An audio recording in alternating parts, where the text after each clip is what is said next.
Let's turn to CNN and its low ratings. I told you they have a new CEO, been on the job for a little more than 2 months. And in the 2 months the guy's been on the job, their numbers have gotten even worse. Maybe it's because, as was revealed by a Project Veritas undercut videotape, that CNN has a bit of an agenda. Story comes up, they're going to latch onto it. They've already announced inner office that once the public will be open to it, we're going to start focusing mainly on climate, climate like global warming, and like that's going to be our next I don't know, what's the word I'm looking for? It's going to be our focus. Our focus was to get Trump out of office, right? Without it saying it, that's what it was, right? What an admission. Without saying it, our focus was to get Trump out of office. Now that Trump is out of office, we need more drama. We need another alarming issue. And we're going to now focus on climate change. Our next thing is going to be for climate change awareness. What does that look like? I don't know. I'm not sure. I have a feeling it's just going to be like constantly showing videos of like decline and ice and weather. I don't know how they're going to show it. They're going to show constant videos. They're going to put it on a loop. Show, like ice melting, like people catching on fire when they walk down the street. I'm not sure how they're going to do it, but we're going to do it.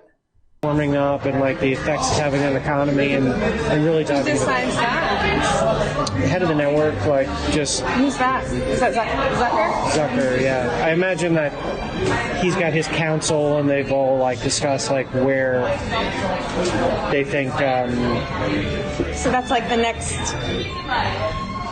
pandemic story that will beat to death. But that one's got longevity. That will beat to death. He's admitting it. You know what I mean? It's not like there's a definitive ending to the pandemic, or it'll taper off to a point that it's not a problem anymore. I think it's going to take years, so they'll probably be able to milk that for quite a bit. Beat it to death, milk it. So, climate change overload. Be prepared. It's coming. Stories right now, we had an inside track right now where 2 stories are going to be pushed. Climate change is going to be the next COVID thing, just so you know. We're gonna hone it. Focus on it. I love it. But that's a fair thing. But to commit to that as a network. You said it's going to be like the new COVID. By the way, there's another Project Veritas video where another CNN, I think he's a segment coordinator or something like that, talks about their daily hour-long meetings that they have with Jeff Zucker, the then CEO of CNN. And he said Zucker hates Trump, has a personal vendetta against Trump. You know what's never good? What is it? When your nation's supposed authority on economic policy completely misses the flashing red lights of impending inflation. Now, Treasury Secretary Janet Yellen has finally admitted, quote, there have been unanticipated and large shocks to the economy that have boosted energy and food prices and supply bottlenecks that affected our economy badly that I didn't at the time fully understand. Okay, we're doomed.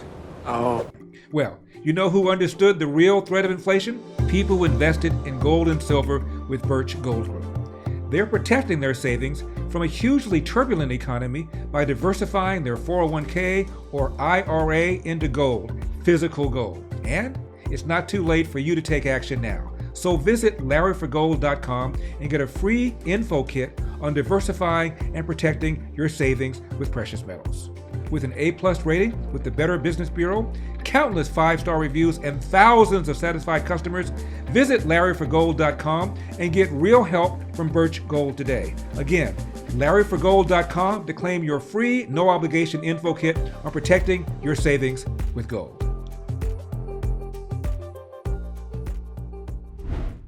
This is really fascinating. It's fascinating because this is Katy Tur. Katy Tur is one of the hosts on MSNBC, one of the most hateful cable channels there is. Al Sharpton is a host.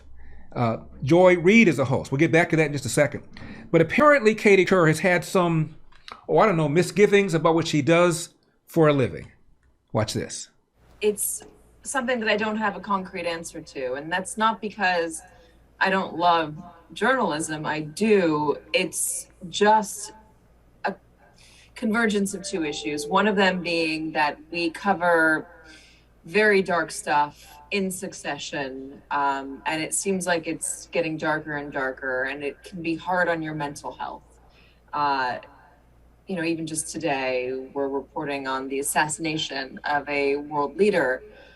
This is after Ukraine and the pandemic and the political division. Let me interject something here. Bad news sells. Blood sells. House fires sell.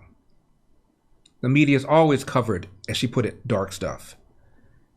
That's not my problem with her or with the media in general. My problem is the fake news. My problem is this business about Donald Trump being in bed with Russians, the Russian collusion thing. My problem is the failure of outlets like MSNBC to cover what's going on in the borders. The failure of them to cover that lawyer for Hillary Clinton that went to the feds and said Donald Trump is in bed with this bank and I'm only here as a citizen. Turns out he lied. They couldn't have cared less until he found not guilty. Then they covered it. My problem is the fact that during the Trump administration, according to one study, 91% of the news of Trump by ABC, NBC, CBS, and they still have quite a bit of viewers every night. About 25 or 30 million people watch the half-hour shows of ABC, NBC, and CBS, so they're not irrelevant. 91% of the news, negative. Washington Post has never, ever endorsed a Republican for president in their entire history. The New York Times has not endorsed a Republican for president since 1956. And as we pointed out, the White House press corps, Democrats outnumber Republicans 12-1. How in the world are we supposed to trust a media that is that biased? That's my problem. And she alludes to that later on when she talks about whether or not she's doing more harm than good. And these, nonstop mass murders that we're seeing in schools or supermarkets, 4th of July parades in this country, big intractable problems that don't seem to be getting any better. So it can be a bit demoralizing. And then on top of that, there was just a Gallup poll out today that shows that the trust in media, newspapers and television is hitting an all-time low. Now think about that. Do you think it's hitting an all-time low because you guys are covering mass shootings? Is that why? It's hitting an all-time low because they don't trust you. They don't believe you. Even Democrats believe the media is biased against the right, against Republicans. That's the issue.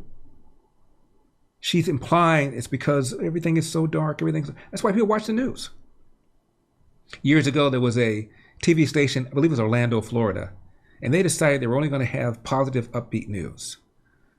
And so they got rid of all the kind of program they used to have, and they ended up remaining in last place, even losing ground against the other local stations covering news in that city. So don't give me this stuff about, the reason that people are turning against us is because we've been covering dark stuff. You're not supposed to cover the assassination of the former prime minister of Japan. You're not supposed to cover mass shootings. And by the way, she called them nonstop mass shootings. What's nonstop are the shootings that take place in the streets of LA, New York, Chicago, that they don't talk about. The weekend of the 4th of July in Chicago, more people were killed and wounded than the mass shooting that they covered just a few days earlier. That's the problem. People don't trust us, they don't believe us, and it makes me wonder if this job, as I'm currently doing it, is effective, but if it's doing more harm than good. I don't have a good answer for that. So those thoughts linger in the back of my mind. Sure. They linger, though, because I do love it, and I do think it's important, and I'm hoping to find a way to better communicate with people. Sure. Well, I have an answer for that. this business about the police being systemically racist. This business about what happened to George Floyd happening because George Floyd is black when there's no evidence that Derek Chauvin did what he did because George Floyd is black. Remember yesterday, we talked about that woman in her apartment in Minneapolis cooking for her children, and some guy starts shooting through her door, almost killing her and threatening her children. She goes out in the streets and she tells the people in Black Lives Matter, this is not a George Floyd situation. This is not a George Floyd situation. Who do you think is responsible for this poll I mentioned the other day about what self-described very liberal people and self-described liberal people believe how many unarmed black men were killed by the cops in 2019? The answer? Half of self-described very liberal people thought the police killed 1,000 unarmed black men in 2019. 8% thought the police killed 10,000. Among just the regular old liberal people, 39% thought the police killed 1,000 unarmed black men in 2019. And 5% thought they killed 10,000. Now, the actual number, according to the Washington Post database, 12. What accounts for this huge disconnect between the fact and what people believe? Media. MSNBC hee-haw. Whenever a black person is killed unarmed by a white person, in comes MSNBC hee-haw. In comes Joy Reid. In comes all these anchors talking about this being systemic, when in fact, out of all the homicides of blacks in this country, only a tiny percentage are killed by cops. And of that percentage, an even smaller percentage are killed by cops in an unlawful way. Every time one of these shootings takes place, it should be handled on a case-by-case basis rather than acting as if it's some sort of epidemic when in fact it's not. And as a result of this epidemic, cops have been pulling back. We call it the Ferguson effect or the George Floyd effect, and crime has gone up, and the very people who have been hurt are the black and brown people living in the inner city that people like MSNBC claim they care about. MSNBC also has one of their hosts, Al Sharpton. Is there anybody in America more divisive than Al Sharpton? In the streets of Ferguson, before one word of testimony was taken, yelling, "No justice, no peace." And it turns out that Michael Brown did not have his hands up, did not say don't shoot. And the officer who shot and killed Michael Brown completely exonerated. Did Al Sharpton say, "I'm sorry"? This is the guy, Al Sharpton, who became famous by lying on a white former DA and accused him of raping Tawana Brawley. Turns out the whole rape was a hoax. And one of Al Sharpton's compadres during that time later on went public and said Al Sharpton knew she was lying, did not care. Because once this thing goes down, we're going to be the baddest N-words in the country, close quote. That's what this compadre of Al Sharpton said. Do you know that Al Sharpton is on tape talking to an undercover Fed about dealing crack cocaine? I kid you not. You go online and take a look at it. Al Sharpton was in the thick of the 1991 Crown Heights riots that one local New York Jewish leader called the most serious pogrom in the history of America. A black kid was struck and killed by a Jewish driver. And there was a rumor that the ambulance came to pick up the Jewish kid but left the black kid there. Wasn't true. And Al Sharpton's on tape saying if the Jews want to pin their yarmulkes on their heads and come over to my house and get it on, they can do that. And that's just part of the highlights of this man. And he has a show on MSNBC every single weekend. Joy Reid is another one of their hosts. Some years ago, Joy Reid had a blog and made some very hateful homophobic comments. Said she hated the sight of seeing two men kissing. Said she wasn't going to see Brokeback Mountain because she found it disgusting. She implied that Ann Coulter was gay. Implied that a politician from Florida named Charlie Crist was gay. No evidence of it at all. She gets a show on MSNBC. All of a sudden, these blog posts surface, and she says, "I didn't write those. I was hacked." So NBC hires a computer forensic consultant examiner to find out whether or not she'd been hacked. No evidence she was hacked whatsoever. She apologized. And then later on, when more posts came, she again said she'd been hacked and again apologized. She has a show on MSNBC, and you wonder why people don't trust the media. Hope you enjoyed that video. The full show is available to watch right now on Epoch TV. Just click the link in the description below to learn more, because we've got a country to save.